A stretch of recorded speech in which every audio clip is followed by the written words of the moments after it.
Fill the bottle to the top, to almost overflowing.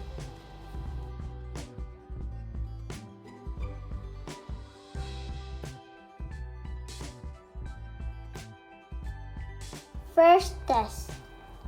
Place the ball on top the bottle.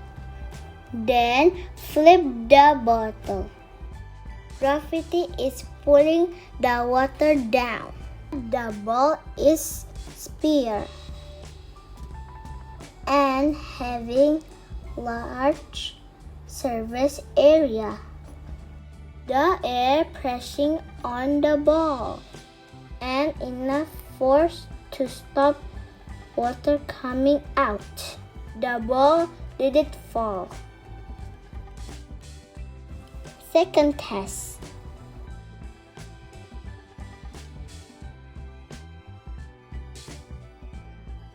Third test. Fourth test. Fifth test. No water drops and ball didn't fall.